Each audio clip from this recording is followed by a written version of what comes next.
bismillahi raxmaan raxiim waxaa marka ugu horeysa tacsi halkan uga dirayaa dhammaan qoysaskii iyo eheladii ay dadkoodii ay ku nafwaayeen daadadkii xalay ku soo rogmaday magaalada Qardho. waxaan ilaahay uga baryaynaa in ay naxariistii janno uu siiyo, dembigooda uu dhaafo. waa shuhada qaraq ku dhintay. waxaan ilaahay uga baryaynaa in uu bil Ramadaan ku soo aaday inuu jannadii firdowsa u geeyo.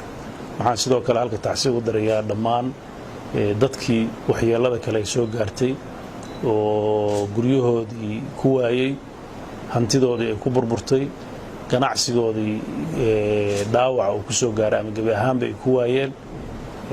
intaba waxaan uga rajaynaynaa ilaahay idankiis inuu cawad khayr qaba oo uga wanaagsan ilaahay inuu si degdega u siiyo. intaa marka aan ka baxo, dhibaatadii dhacday runtii waa dhibaato Puntland oo dhan ku dhacday. intii aan soo aragnay ayaa nooga filan khasaaraha inta uu gaarsiisan yahay, naf iyo maal iyo mood intaba wuu ahaa. dowladda Puntland waxay rajaynaynaa in ay kaalinta ay kala gudboon ay qaadan doonto.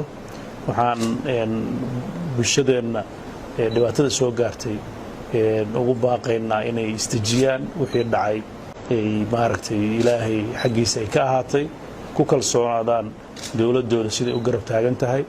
waxaan sidoo kaleeto dadka kale ee reer Puntland ugu baaqaynaa inay ka qayb qaataan gurmadka dadkaas waxyeeladu gaartay oo dhammaan gebi ahaan hantidoodii ku burburtay, naftoodii ku waayey, guryahoodii ay ku burbureen.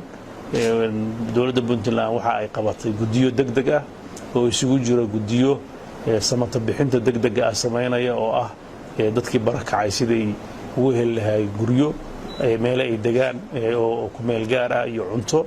sidoo kaleeto guddi ka shaqeeya sidii meelihii biyuhu ay xireen sidii loo furi lahaa, sidii loogu guulaysan lahaa in khasaare kale uusan dhicin, iyo haddii uu yimaado sidii loo badbaadin lahaa. weli waxaa la saadaalinayaa inay roobabku iyo daadadku ay socon doonaan. waxaan halka baa uga dirayaa dhammaan dadka reer Puntland in ay ka fogaadaan meelaha biyo qabatinka leh iyo meelaha biyo mareennada ah oo ay u baxaan deegaanada ka koreeya miyi iyo magaalaba, si khasaaraha nafeed iyo midka maalba loo yareeyo. intaas runtii waa baaqayga. sidoo kaleeto waxaan u baaqayaa dowladda federaalka iyo hay-adaha caalamiga iyo cid kasta oo runtii marxaladan mudan inay gacan ka geysato in ay gacan ka geysato. waxaan aad ugu rajo weynahay haddii ilaahay idan ka dhigo in marxaladan laga gudbi doono, wax laga baran doono, dhibaatooyinka laga bartayna xal laga gaari doono. waxyaabaha u daran oo deegaanada Puntland waliba magaalooyinka muhiimka haysta waxa weeye Soomaaliya oo dhan hadda ka jira waxaa aad loo degay meelihii biyuhu mareennada ahaa. arrintaas dowladdu dib bay ugu noqon doontaa, qiimeyn dhabay samayn doontaa, go'aanana way ka qaadan doontaa. khasaaraha gaaray magaalada iyo dhinac walbana waxaan ka rajaynaynaa in maalmaha soo socda aan ka helno xog dhab ah oo qiimeyn leh oo aan la wadaagno dadka iyo caalamka, iyo in loo bedelo khasaaraha iyo dhibkaas soo dhacay sidii waxqabad loogu bedeli lahaa intii awood ah oo ay dowladdu kari karto. insha allah dadka sidoo kaleeto marxaladan waxaa kor inuu u sii koco cabsideeda leh xanuunkii coronavirus oo ay dhici karto qaboobaha iyo biyaha iyo fayrasku inuu naftirkiisa fursad u sii noqoto oo ku sii balaaro.